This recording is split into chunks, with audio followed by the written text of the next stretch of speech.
आपल्या धावरुली गावचे सुपुत्र मोहनजी तोसकर यांना खास आम्ही आमंत्रित केलं।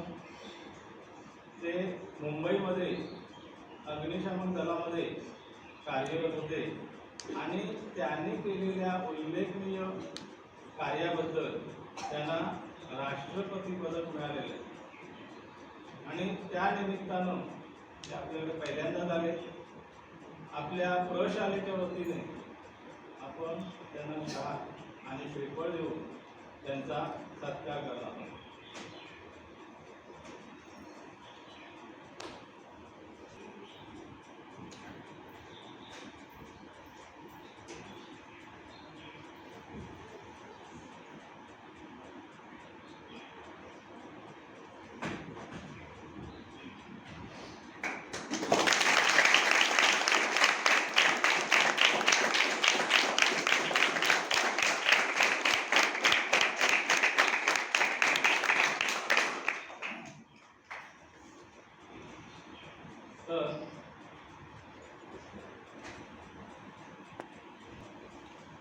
योगा शिकवणार आहे ते जसं करतील तसं आपण करायचंय। आपल्याला जमेल तेवढं करा, जमलं की नाही अगदी सगळ्यांना तंतोतंत येणार नाही, पण तुम्हाला जेवढं जमेल तेवढं करायचंय। जमलं की नाही? आजच्या दिवसाचं काय जे महत्त्व आहे या कुंभार सरांनी तुम्हाला सगळ्यांना सांगितलेलंच आहे। तर जसं अन्न, वस्त्र आणि निवारा याची प्रत्येक माणसाला गरज असते, तसंच ह्या वातावरणातील जो प्राणवायू आहे, चैतन्यदायी प्राणवायू आहे, त्याची आपल्याला पण गरज आहे।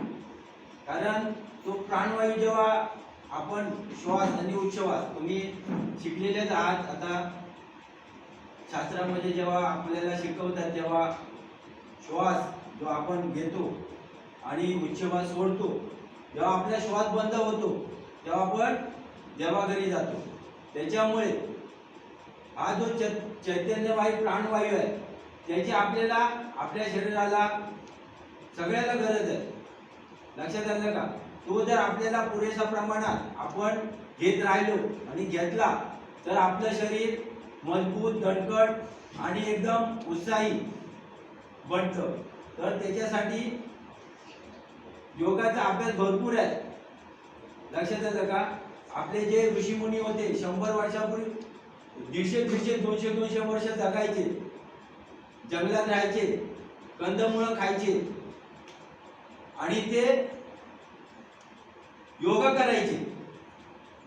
योगा केल्यामुळे तुम्हाला एवढी शक्ती येते, तुम्ही तो प्रयत्न करून बघा। आता आपण आज शिकणार आहोत, फक्त 20 मिनिटाचा योगा आहे, 20 मिनिटाचा। जर तुम्ही केलात, मी तुम्हाला सांगेन 20 मिनिटं सकाळी उठून जर योगा केलात तर तुम्हाला एवढा दिवसभर कधीच कंटाळा येणार नाही।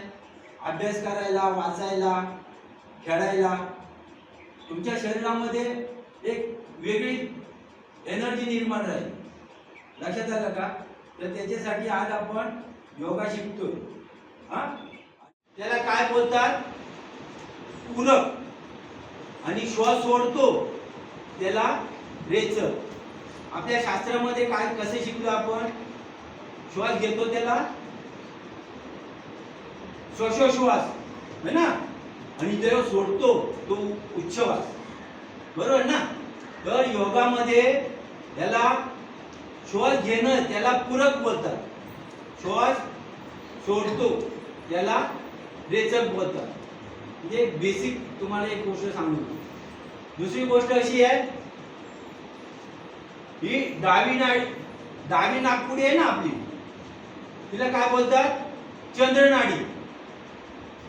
ती थंड नाडी आहे, शीतलता प्राप्त करते आपल्या शरीरामध्ये। त्याच्यातून जेव्हा आपला श्वास जातो, प्राणवायू जातो, तेव्हा आपलं शरीर थंड होतं।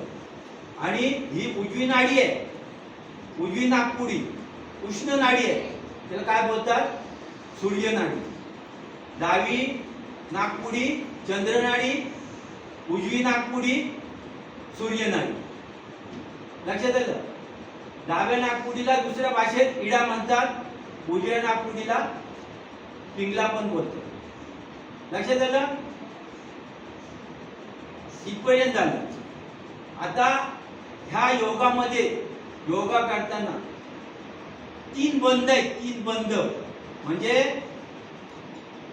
ते तुम्हाला कळले पाहिजे. लक्षात आलं का? योगा करताना 3 बंद कशाला म्हणतात?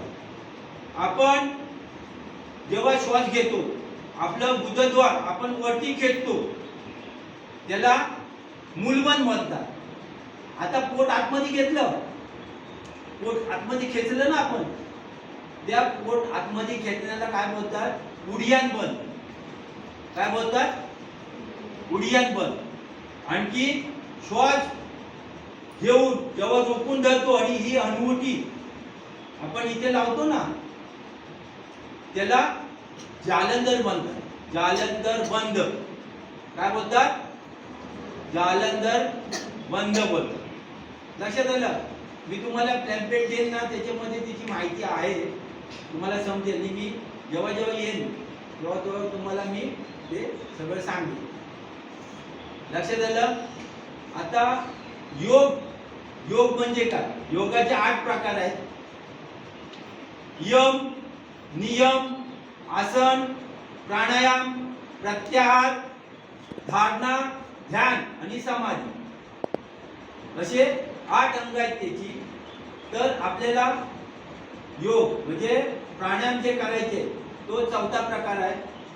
त्या 4थ्या प्रकाराचा आपण बेसिक आज शिकणार आहोत.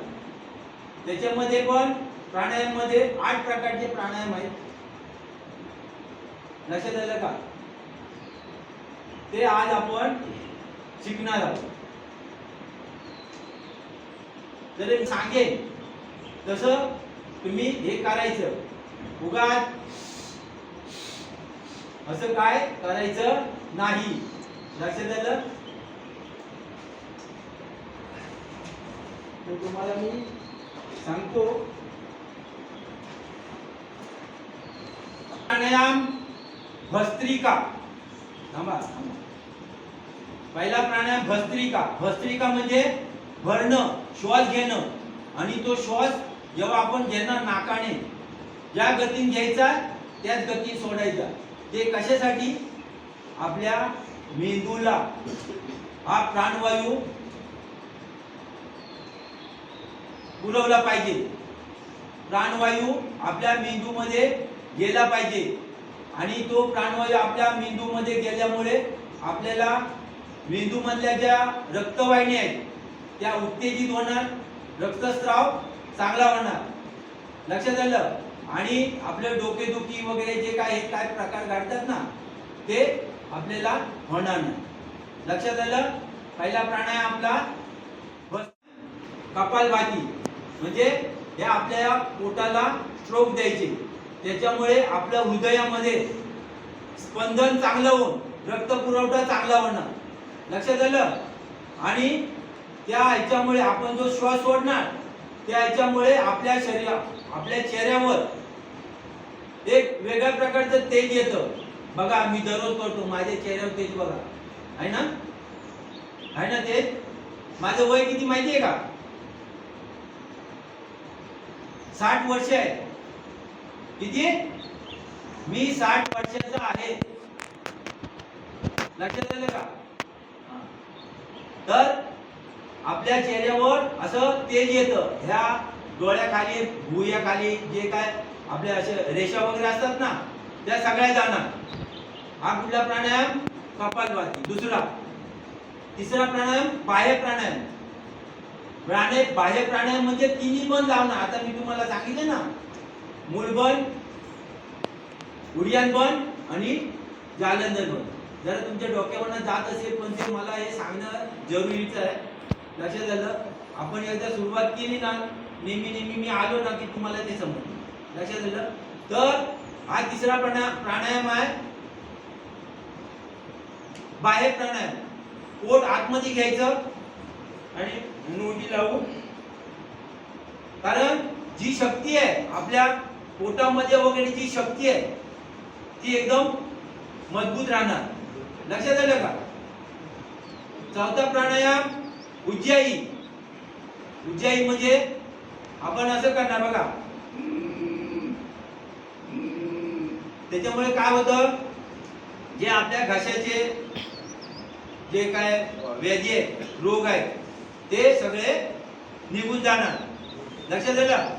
जे मुलं बोबडी होतात, कोणाला घटसर्प असतो, कोणाला टॉन्सिल असतात, ते सगळे निघून जाणार. लक्षात आलं? हे काय झालं, काय बोललो मी? उज्जाई. उज्जाई नंतर अनुलोम विलोम. अनुलोम विलोम म्हणजे आपण डाव्या नाकपुडीने श्वास घ्यायचा, उजव्या नाकपुडीने सोडून द्यायचा. परत उजव्या नाकपुडीने घ्यायचा, डाव्या नाकपुडीने सोडून द्यायचा. एक सर्कल असं तयार करायचं असं. आणि त्याचा फायदा आपल्याला जी दोन फुफ्फुस आहेत त्याच्यामध्ये मधाची जशी पोळी आहे, मधाची पोळी तुम्ही बघितली असेल ना शास्त्र आपल्या शिकताना, जीवशास्त्र वगैरे शिकताना, जशी मधाची पोळी असतात ना तसे त्याचे स्पंज आहेत. लक्षात आलं? आपण नॉर्मल श्वास घेतो तो आपल्याला पुरत नाही. लक्षात आलं? ते स्पंज किती आहेत? 5,30,00,000 स्पंज आहेत. अशी छोटी छोटी मधाची पोळी बघितल्यात ना तुम्ही? त्या मधाच्या पोळ्यामध्ये असे छोटे छोटे हे असतात ना, त्यांच्या पिल्लांना जन्म वगैरे देतात ते असं. तशी हे आपण नॉर्मल श्वास मध्ये फक्त जवळजवळ 2,00,000 पर्यंत त्याचा उपयोग होतो. त्या स्पंजामध्ये ऑक्सिजन जातो, बाकीच्या तसंच राहतं, तसे निष्क्रिय पडून असतात. त्याच्यामुळे आपल्याला नंतर टीबी म्हणा, खोकला, हे ते असे आजार होतात. त्याच्यामुळे अनुलोम विलोम आहे. त्याच्यानंतर त्याच्या पुढचा प्राणायाम आहे भ्रामरी. कान बंद करायचे, डोळे बंद करायचे आणि जसा भुंगा आहे, भुंगा कसा आवाज करतो, आपला मोबाईल व्हायब्रेट वर ठेवल्यानंतर जसा कसा आवाज येतो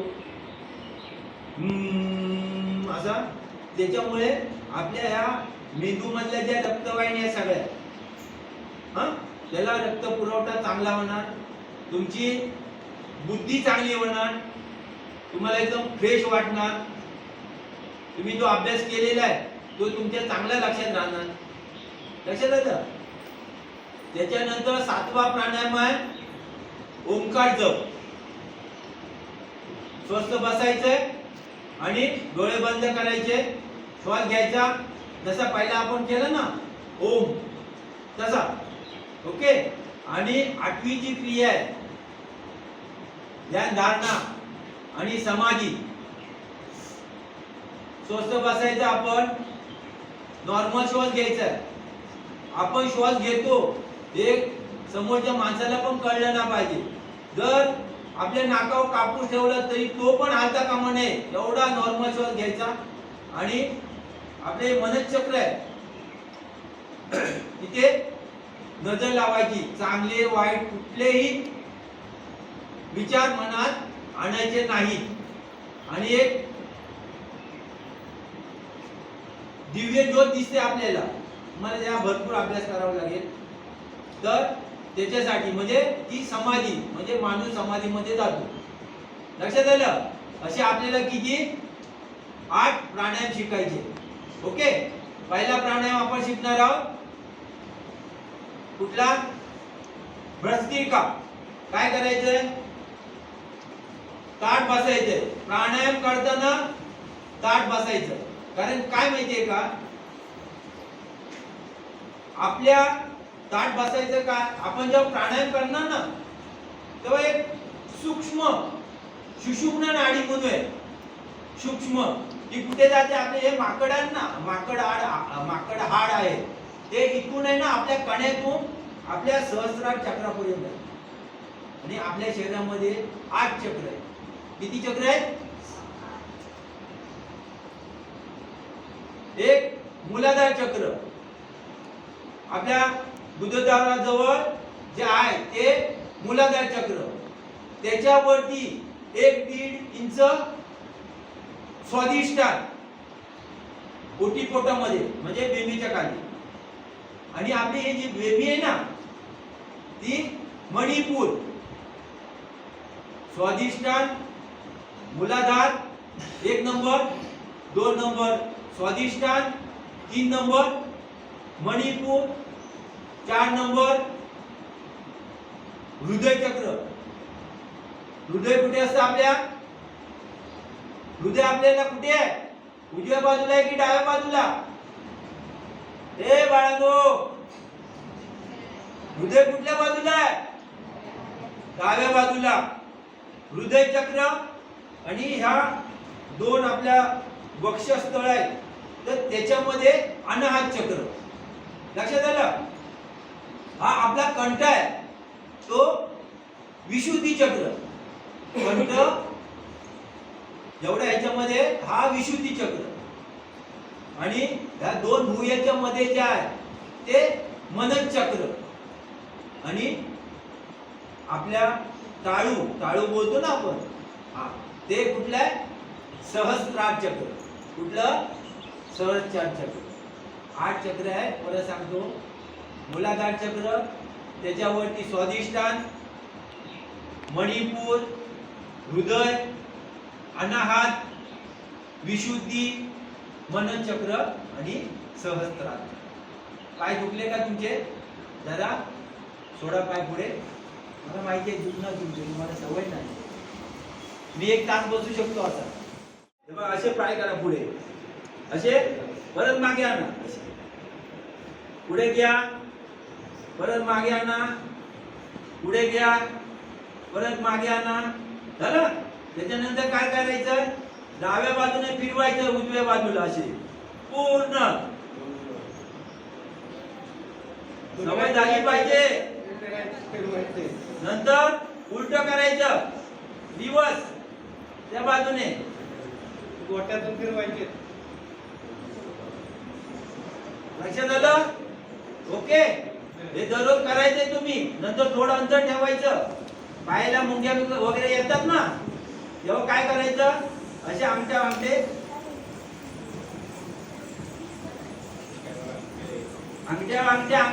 असे मारायचे. मग आपल्या पायातील मुंग्या वगैरे ना सगळे जाणार. ओके, झालं?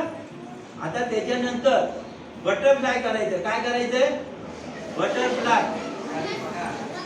हे लक्षात आलं का? असे पाय ठेवायचे. जरा पुढे घे, जास्त हे करू नका, ताण देऊ नका, थोडंसं अंतर ठेव. क्रॉस व्हा जरा क्रॉस व्हा, मागे पुढे एकमेकाला गुडघे लागणार नाही. असं बसा, थोडं मागे पुढे. ओके, काय करायचंय? म्हणजे दोन्ही हाताने आपल्या ही बोटं पकडायची, पायाची बोटं, आणि बस सावकाश करायचं असं.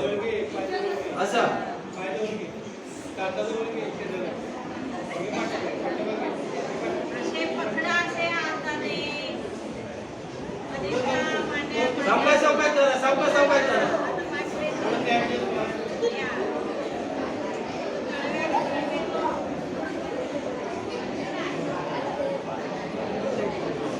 ओके, असू नका. ही सगळी आपली स्टार्ट आहे, सुरुवात आहे. लक्षात आलं?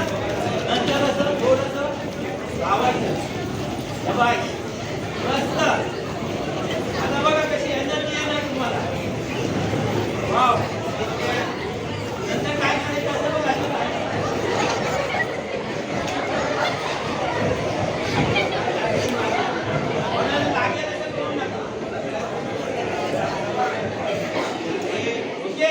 दोन,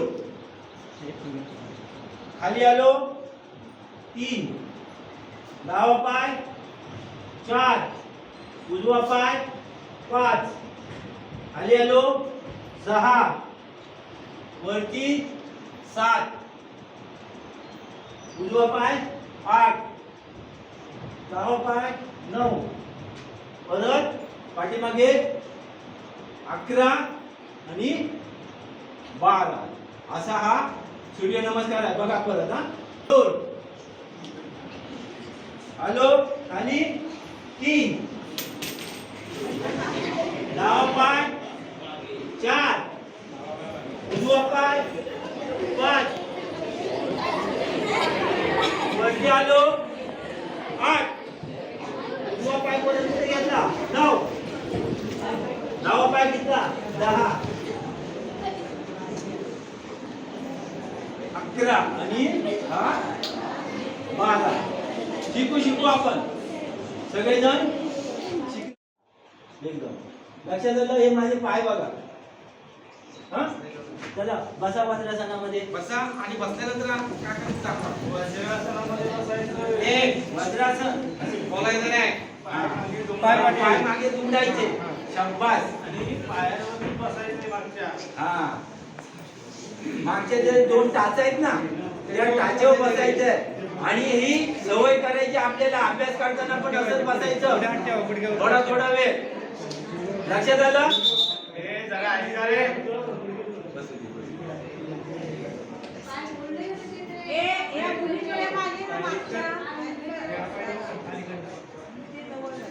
सरळ करणार जुळवणार पाहिजे. जुळत नाही.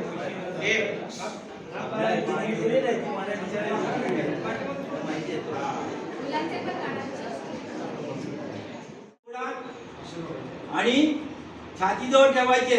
शाबास. हा आणि देवाला नमस्कार पण करताना असं नाही करायचा. हृदयापासून करायचा नमस्कार. लक्षात आलं.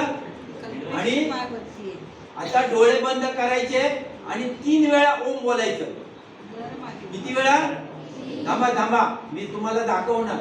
कसं आहे प्रशिक्षण घेताना किंवा अभ्यास करताना एखादं गणित जेव्हा सोडवतो आपण तेव्हा त्याची एखादी जरी पायरी चुकली तरी पुढचं सगळं गणित चुकतं. त्याच्यामुळे आज आपण जी सुरुवात करतोय ना ती चांगलीच करायची. वेळ झाला तरी चालेल थोडा. आणि आज थोडं शिकू त्याच्या पुढचं नंतर शिकू. ओके. असे हात ठेवले. डोळे बंद करायचे आणि एक श्वास घ्यायचा मोठा. बघा.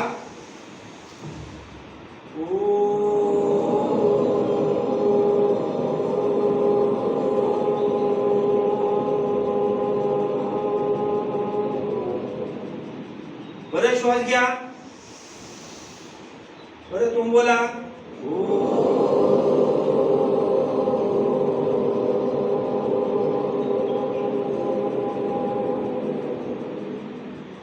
परत श्वास घ्या.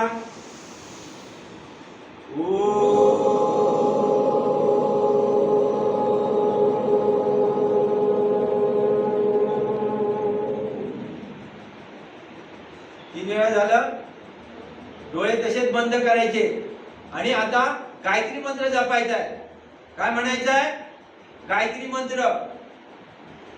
ओम भूर्भुवस्वः तत्सवितुर्वरेण्यं भर्गो देवस्य धीमहि धियो यो नः प्रचोदयात्. ओम त्र्यंबकं यजामहे सुगन्धिं पुष्टिवर्धनम् उर्वारुक्मीव बन्धनात् मृत्युमुक्षीयमामृतात्. ओम सहनाववतु सहनौ भुनक्तु सह वीर्य करवावहे तेजस्विनावधिमस्तु मा विद्विषावहे. ओम असतो मा सद्गमय तमसो मा ज्योतिर्गमय मृत्युर्मामृतगमय. ओम शांती शांती शांती. डोळे उघडा. सगळे ओम बोला. तर अशी प्रार्थना आहे. लक्षात आलं. हा महामृत्युंजय जप वगैरे त्याच्यामध्ये आहे. मी तुम्हाला एक टेम्पलेट देईन सर. तर तो इथे लावायचा आणि सगळ्यांनी ती प्रार्थना वगैरे लिहून ठेवायची. मी परत येईन तेव्हा तुम्हाला हे प्रार्थना सगळी पाठ पाहिजे. ओके, अशी आपली प्रार्थना झाली. आता आपण आपल्या धरणी मातेला नमस्कार करायचा आहे सुरुवात करताना. लक्षात आलं? काय करायचे मी करतो ते बघा. कसं वरती जाताना पूर्ण श्वास घ्यायचा आहे बघा. खाली येताना श्वास सोडून द्यायचा आहे आणि डोकं जमिनीला टेकवायचं आणि मनातल्या मनात एक गायत्री मंत्र जपायचा.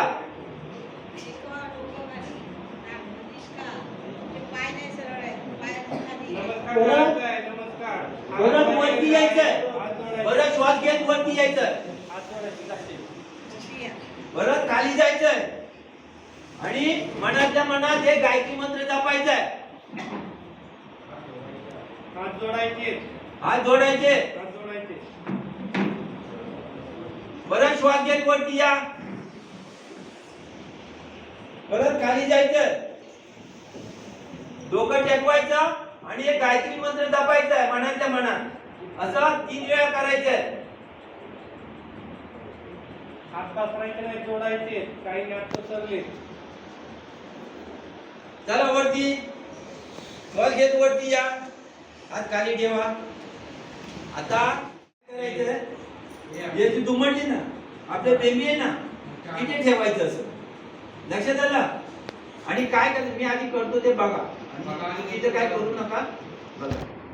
मी काय करणार आता पूर्ण श्वास घेणार आहे आणि नंतर सोडून देणार आहे आणि पोट आतमध्ये घेऊन येणार. बेंबीच्या तिथे मधोमध ठेवणार असं आणि खाली जमिनीला डोकं टेकवणार. कसं करतो ते बघा. हा, कारण हे जे आपले पोटाचे जे विकार आहेत ते संपूर्ण दूर होणार बघा.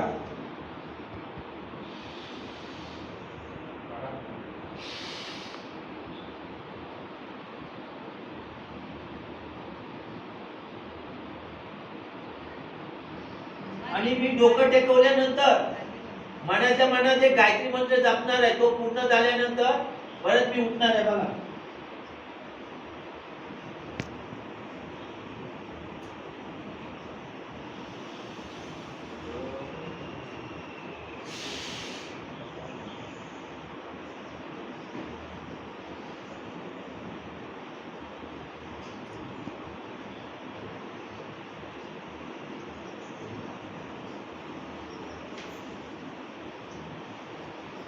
असं सगळ्यांनी 3 वेळा करायचंय. लक्षात आलं? हा, चला श्वास घ्या. श्वास सोडून द्या. सोडून दिला. चला वाका खाली. हा, मनातल्या मनात एक गायत्री मंत्र जपायचा.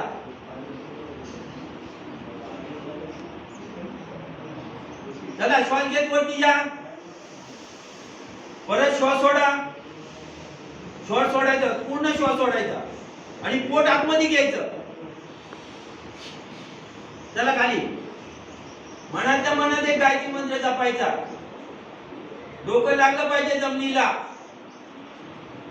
फ्लेक्झिबल झाली पाहिजे सगळी. चला वरती श्वास घेत वरती या.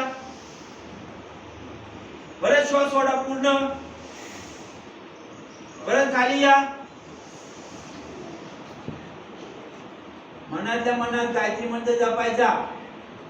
गायत्री मंत्र प्रत्येकाला आला पाहिजे.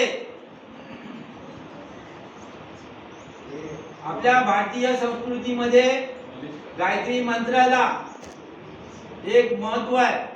लक्षात आलं? चला वरती. हे असं 3 वेळा करायचंय. लक्षात आलं?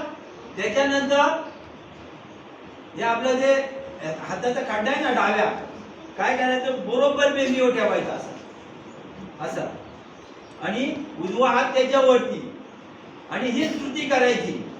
श्वास पूर्ण भरायचा. श्वास सोडून द्यायचा. पोट आतमध्ये घ्यायचं. बघा तुम्हाला जाणवेल काहीतरी असं स्ट्रोक म्हणजे असे ठोके पडतात असं वाटतं असेल तुम्हाला. बघा मी करतो कसं ते बघा.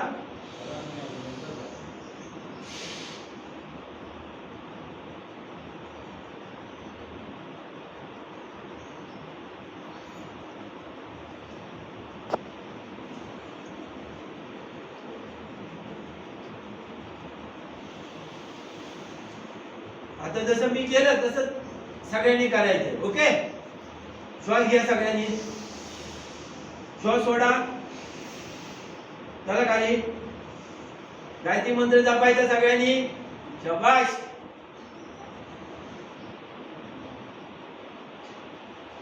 चला वरती या, श्वास सोडा परत.